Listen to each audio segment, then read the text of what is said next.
And we're back. Howdy y'all, this is Ethan Bonreal playing Earthbound, and last time we were here, we made our way to the Great White North, in a place called Winters. We met our new character, Jeff, if you can't tell from the different sprite, and we picked up a monkey, by buying a stick of gum, and that was great. So what we're gonna go ahead and do now is step in this tent real quick, actually. And this dude right here will give us a free heal. So why don't you rest here for a while? Have something to drink, perhaps some tea? Yeah, I'd love some tea, thank you. I actually don't like tea. I just think it tastes like water with leaves in it, but whatever. What do you gotta say? The tame animals have become wild. Something evil is going on. Okay. In any case, I'm recording at like 2 something in the morning, and I'm having a pretty dandy time doing it. I got inspired to record, randomly in the middle of the night. I kind of wanted to do it earlier today, but that just didn't end up happening. Looks like we got a bag attack while facing straight towards that goat, but whatever. How are y'all doing? I'm doing dandy. As I said, it is, wee hours in the morning. I'm gonna go to my university tomorrow to work on some posters for the GLBTQ group I'm part of. Yay, we leveled up. There we go. And then after that, I don't really got much planned. I played some League of Legends today, and I did not do so great. I tend to take losses in League pretty hard, although we were playing ranked matches.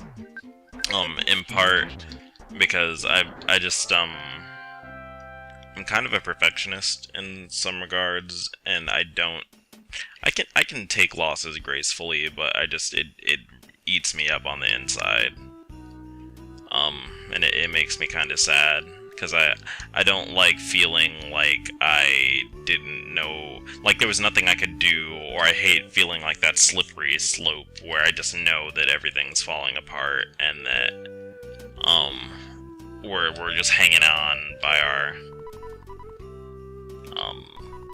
I don't know what the word for that is, hanging on by the tips of our dicks. Anyway, what do you gotta say? Tessie may unexpectedly be living in the woods. I personally think so. What the hell's a Tessie? I heard that the wind is always blowing when Tessie appears. Achoo! I feel like I'm catching a cold. The fuck is a Tessie? What a cute little monkey. Would you like a piece of gum? Maybe monkeys don't like gum. And you? So you also been bitten by Tessie mania. You're in luck. We may be able to see Tessie tomorrow. I can't wait.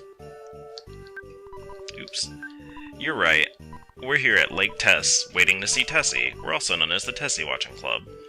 Okay, that's neat. Hope there's nothing in this tent. Let's see what this one has to say.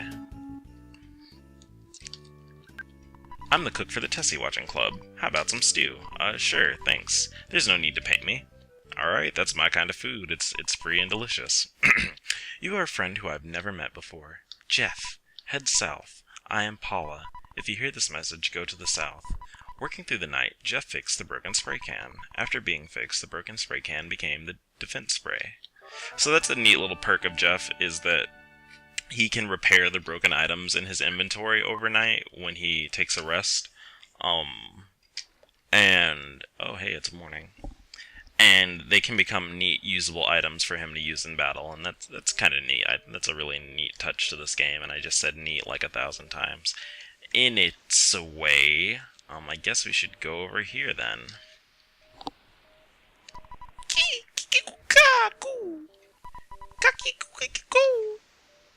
Alright, thank you, Mr. Monkey.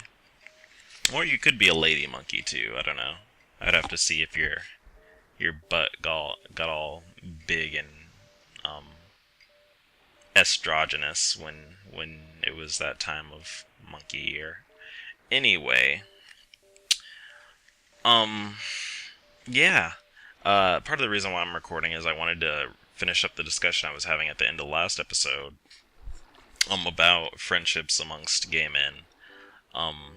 And part of the reason I bring that up is just because I've had very few people kind of understand what I'm talking about, and I guess this might be my way of straightening it out in my head. But one of the problems I see in this representation of more and more, at least gay men, Raffle, who are predominantly, in a lot of situations, they're at least white and middle class, which isn't a bad thing inherently, but whatever. Um, is that they often, very rarely show, friendships or community between gay men. Do you know what I don't know if you can see it or understand what I'm saying, but like, oh, bye Tessie, by the way. It's so majestic. Um, I just don't see it. What I see in a lot of the straight media, and I'm gonna lay it out in bullet point format because I wrote this down with my brain, is that in a lot of I guess straight made representations, or I guess even just mainstream representations of gay men or just gay people or queer people, is that they kind of are dismissive of homophobia in a lot of situations. And its sources, like homophobia is usually portrayed as something that's only enacted by either really macho guys or religious people who are fundamentalist or cantankerous older women, instead of something that kind of is part of a lot of our understanding of gender and oh shoot, I need to heal, don't I? But I don't have I could try the boiled egg. Yeah, let's do that. There we go. Okay. Homophobia is being something that's present in a lot of different sources and from a lot of different people. In addition to that, like I said, it's dismissive. And I hate to reference Will and Grace because that show is probably not relevant to a lot of people anymore. But a good example of that is in one of the episodes where I think it was Jack was coming out to his mother. People were just kind of like, "Do it." No, it was Will. It was Will. People, the characters were just kind of like, "Do it, nerd." Why don't you come out to her, stop being a coward, instead of realizing or acknowledging that he could have gotten a very real homophobic reaction from his parent, and that could have had consequences. Him not coming out was more treated as him being a coward instead of something that had very real consequences in his life. That's what I basically mean. It's like treating that whole experience like it might not have consequences for him. Instead, it's just like, why wouldn't you come out? Homophobia isn't really a thing. And I know it's not directly trying to say that, but there's kind of that implication that just, I mean, when I'm talking to my friends and they're talking about coming out, I do kind of try to mention that if you're financially tied to these people, you shouldn't, well, not shouldn't, but you have to really think about, is it worth it to you to come out if you're going to be completely cut off from your family? Or you're going to be harassed in your own home. On the other, and my other points are that also the gay people, or more specifically gay men, are tokenized a lot. And I'm sure this applies to other identities, but I mean, I'm just talking about the one I personally know. Is that, yeah, they're tokenized. And what I mean by that is there's typically only one gay person on the show, and they represent almost all of gaydom, and they're just kind of a mismatch of a bunch of different stereotypes. And I don't think stereotypes are inherently bad, but when stereotypes kind of exist to kind of prove someone's point, like you're purposely making this character stereotypical to prove a point about gay people or to like get an idea across, I do think that's a bit problematic, especially if you're not a gay person, like, making these characters yourself. In addition to that, and this goes with the tokenism, is that gay people aren't treated as part of a community. And then to cut straight to it, too, gay people don't tend to interact with one another at all in these kind of scenarios, with the sole exception being that typically a designated love interest is introduced. So, like, in the show, there's a character that's introduced that's also gay, and just by that virtue, they have to be in relationship with the gay person who is already introduced before. So you have that situation where someone's introduced solely to be that person's partner, and all the associated drama that goes with that, instead of really just being friends and that being something that is kind of that they can relate to each other. They have something important to talk about. I kind of made a modification to the Bechdel test to kind of show this, or really give a gauge of how, I guess, I don't want to say realistic, but how non-tokenized a show is. Oh, let me stop here. Pictures taken instantaneously. I'm a photographic genius if I do say so myself. Okay, get ready for an instant memory. Look at the camera. Ready? Say fuzzy pickles. Snap. Smile monkey. There we go. Good job. A modification to the Bechdel test, which basically is going like this. You gotta have a show with at least 2 gay people, in which a stupid monkey got me into a fight I didn't want to get into. 2 gay people that have a conversation at least once that's not about them dating, that's not about them about to have sex, that has nothing to do with straight people, or wanting to date, or have sex. And that's not because sex is bad, or that wanting to date is bad, because again, as I often... Oh my god, I just ate that egg, didn't I? Damn it. Is not that either are bad, it's that they focus the interaction solely on... They don't present gay people as wanting to interact for any other reason but to mate, or date. And they don't show friendships. And that's basically the kind of modification I made. I think I could do it better if I really sat down and thought about it, but that's just a pretty consistent thing that I've noticed. And yeah, that's basically my problem with media representation. And what I want to lead into that is that it kind of makes me sad that with all this talk of like being normal or being just like everyone else, is that people kind of don't, in my opinion, I've noticed a lot of gay guys think that, gosh darn it, I guess I could eat this cookie. Yeah, let's eat that. And I'm gonna equip this stun gun. Get over here. There you go. Is that a lot of gay guys don't see a gay identity as something that's valuable or important. Let me talk on the phone. Maxwell Labs, blah blah blah, yes, yes, yes. Continue, alright. There we go, bye Maxwell. Anyway, don't see that identity as valuable in itself to, like, create a community. Do you get what I'm saying here? Like, they think that it's something just that's... Sexual orientation is something that is very superfluous, or it doesn't have really substance. It's just who you sleep with, and it's something private. It's not something that you should be creating a community over, or that it's not something that creates shared experience that you can bond with to make a meaningful identity. Does that make sense?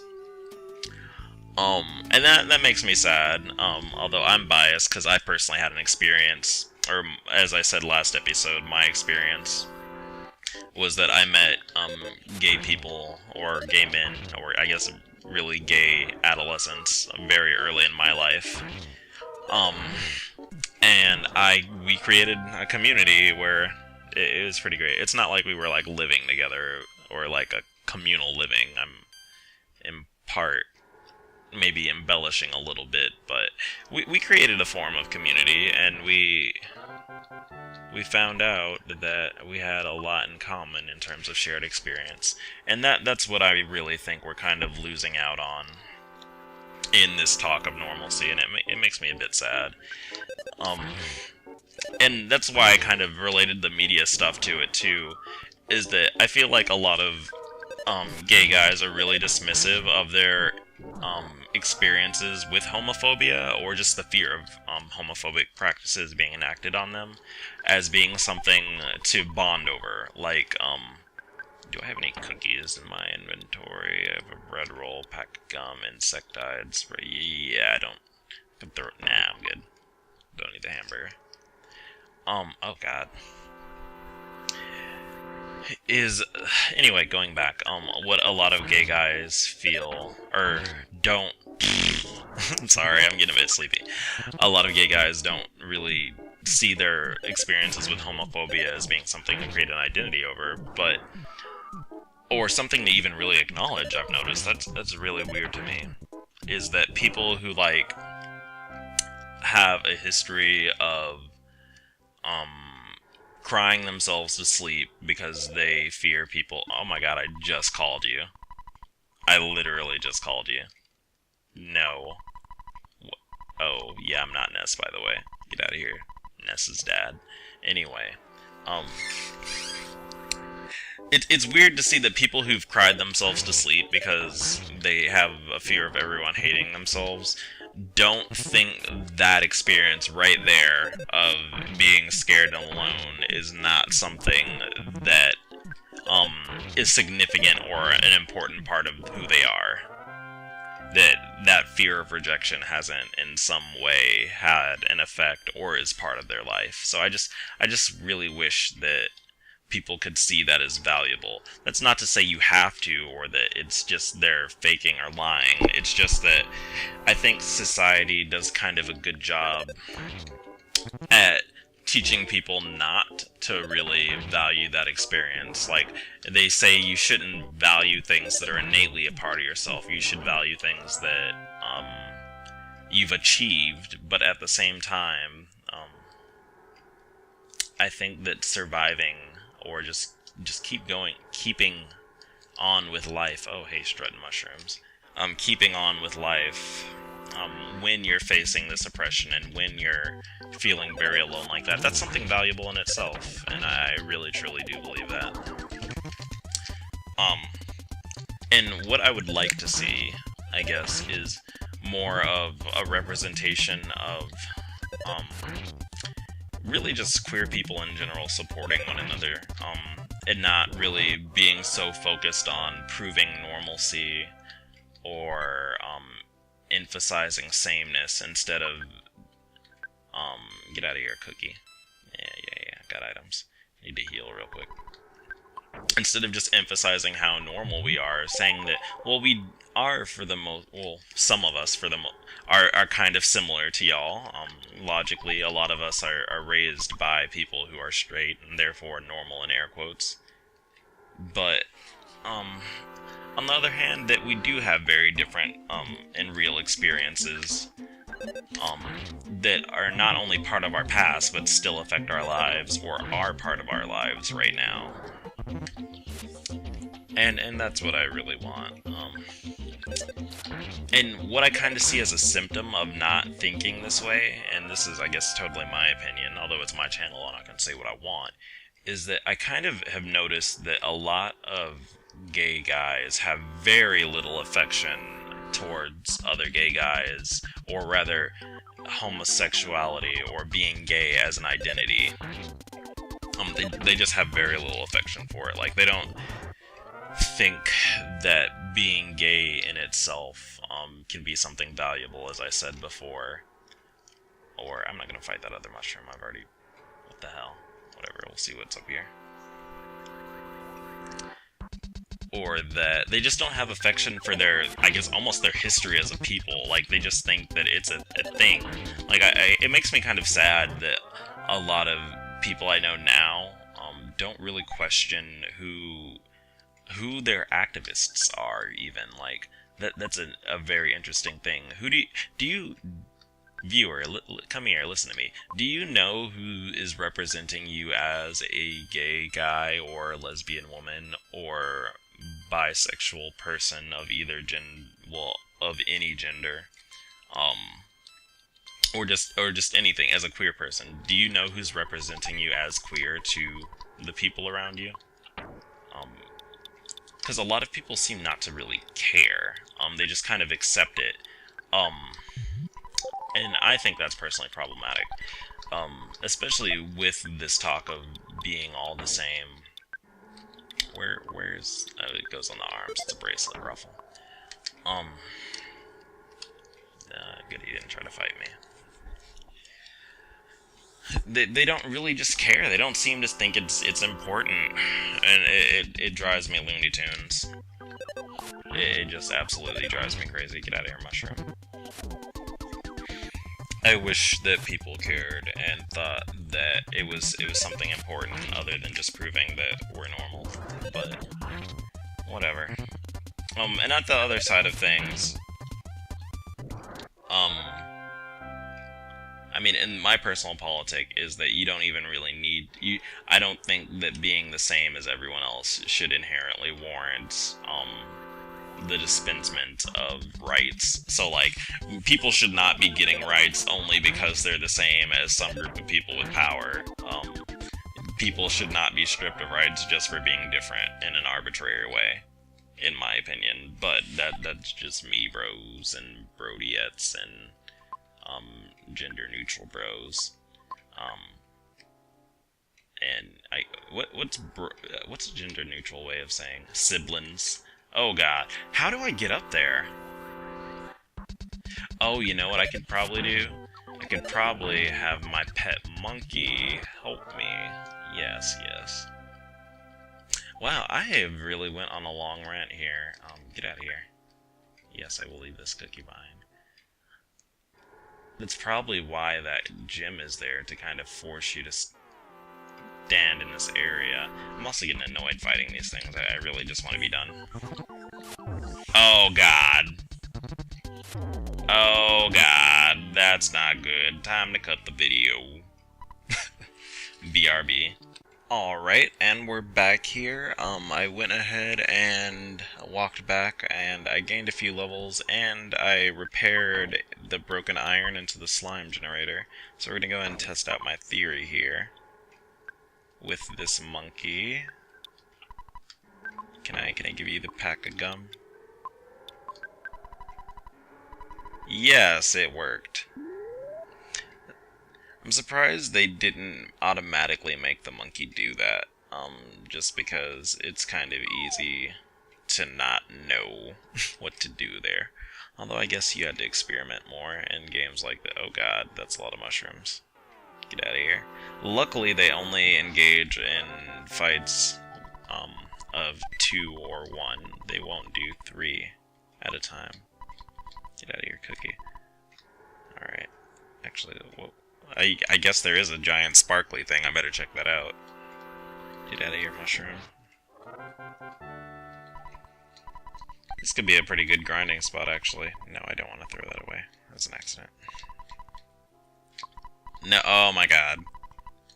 Yes. Only Ness can absorb the power of this place. So, BT dubs, spoilers, Jeff is not actually the main character, so he can't do things without Ness. Anyway, I'm probably gonna end this video. Oh my god, I don't want this cookie. I'm probably gonna end this video right around the time I get out of the cave. No, my god, I'm so bad at this. Yes, I do. Thank you. Is this the end of the cave? I guess it is. Oh, hey. She's my type. I think I'll ask her for a date. Yay. What are you...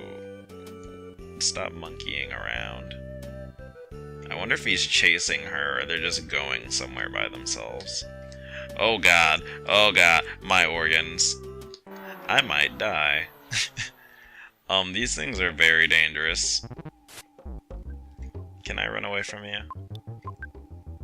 Oh god, please let me run away. Okay, there we go. Oh, that's annoying. Those things are actually pretty dangerous. They do a lot of damage this early on. Anyway, These stones are making a pattern. It's called Stonehenge. UFOs often visit here. You must have seen it on TV or read about it in tabloids. Yes, that's Stonehenge. So what this is implying is that this place is actually supposed to be an alternate version of the UK, I believe. Anyway, I'm gonna go ahead and end the video here. Thanks for sticking around for my rant. I'm getting really sleepy. I need to ZZZ. So I guess I'll catch y'all later. Have a good one.